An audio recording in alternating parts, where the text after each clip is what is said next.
क्या सोच रहे हो शुएब? अभी तो आपका ही ख्याल आ रहा था कि आप पहुंचे नहीं अभी तक। हाँ, वो सौलिया से बात हो रही थी। क्या कह रही थी वो? छोड़ो यार, ऐसी सुन के तकलीफ होगी तुम्हें। मजीद क्या तकलीफ होगी, पहले ही मैं तकलीफ पे हूँ। वही कि किसी तरह शुएब को कायल करने में उसकी मदद करूं।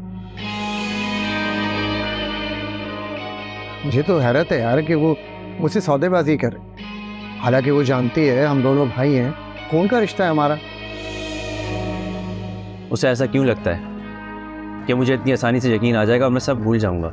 औरत की सबसे बड़ी खामी ये होती है कि खुशफहम होती है। उसे लगता है कि जैसे मैं सोच रही हूँ सब कुछ वैसे ही होगा, लेकिन मर्द हमेशा ही औरत से चालाक निकला है। लेकिन हम तो उससे कोई चालाकी कर ही नहीं रहे। लेकिन वो तो कर रही है ना यार, एक भाई को दूसरे भाई के खिलाफ अलगरा रही है। आपको क्या वर्गला रही है वैसे? वो चाहती है कि किसी भी कीमत में ये इल्ज़ाम मैं अपने सर ले लूँ, क्योंकि तुम मुझे माफ़ कर दोगे। और दूसरी चाल वो ये चल रही है कि फुरकान को राज़ी कर रही है कि ये सब करने पर मैंने उसे उकसाया है। पागल है वो क्या? आपने उकसाया मतलब? पता नहीं, मतलब उसे लगता है कि अगर फुरकान ये सब एतराफ़ कर ले कि उसने ये सब मेरे कहने पे किया है तो वो बच जाएगी। अच्छा, इसलिए फुरकान को ढूंढने में मेरी मदद चाह रही है वो। एक तरफ वो तुम्हारी मदद चाह रही है और वो दूसरी तरफ मुझे कायल करने की कोशिश में लगी हुई है। फुरकान आपके राब्ते में है? उसके तो है, लेकिन शायद वो अभी ये सब मान नहीं रहा कि वो ये इल्ज़ाम अपने सर ले ले।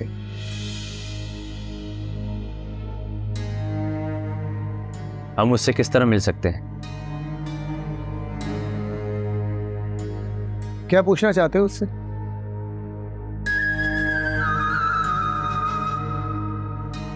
जो वो नहीं बताना चाह रही मुझे। मेरे ख्याल में तो हमें सब पता है शुएब। मुझे नहीं लगता। क्या? मुझे लगता है अभी बहुत कुछ बाकी है।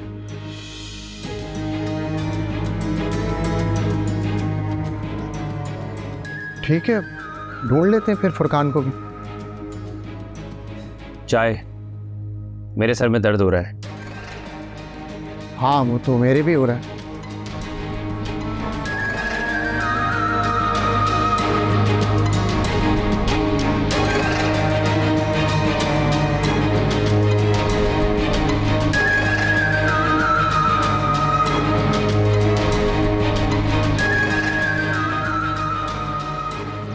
तुम्हारी जिंदगी में लोग ही कितने रह गए हैं सौलिया? एक शुएब जिससे तुम लड़कर आ गई, जुबैर तुम्हें पसंद नहीं है, तुम्हारे खिलाफ साजिशें करते हैं वो, और तुम्हारी सगी बहन, अब वो भी तुम्हें सगी नहीं लगती। तुम कोई पहली औरत नहीं हो जो अपने शौहर की जुबान बोल रही हो। और अपनी आंखों पे बंधी ये पट्टी उतारोगी ना, तब तुम्हें सब कुछ साफ साफ दिखाई देगा। मैं तो तुम्हें बार बार वही बात कह रही हूँ कि तुम्हें सिर्फ वो दिखाई दे रहा है जो तुम्हारा शौहर तुम्हें दिखा रहा है।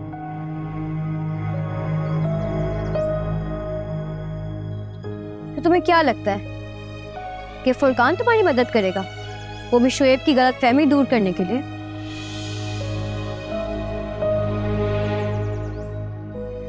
वो फुरकान जो हॉस्पिटल में तुम्हें छोड़कर भाग गया था, वो ये चाहेगा कि तुम्हारा घर बस जाए? तो जुबैर क्यों चाहेगा? क्योंकि वो तुम्हारे बहनोई हैं।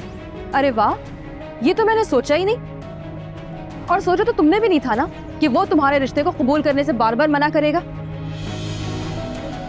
तो फिर वो तुमसे जुड़े हुए रिश्तों के साथ कैसे मुखलिस हो सकता है? वो मुखलिस है अगर तुम अपनी गलतफहमियों से निकलोगी तो। गलतफहमियों से नहीं, खुशफहमियों से। क्योंकि जगह जगह तुम्हारे शौहर के बिछाए हुए जाल हमेशा मेरे पाँव में उलझ जाते हैं। तुम कभी नहीं समझोगी, लेकिन शायद तुम जरूर कभी ना कभी समझ जाओगी। और तुम बहुत जल्दी इन सब गलतियों के नताइज भुगतने के लिए तैयार हो।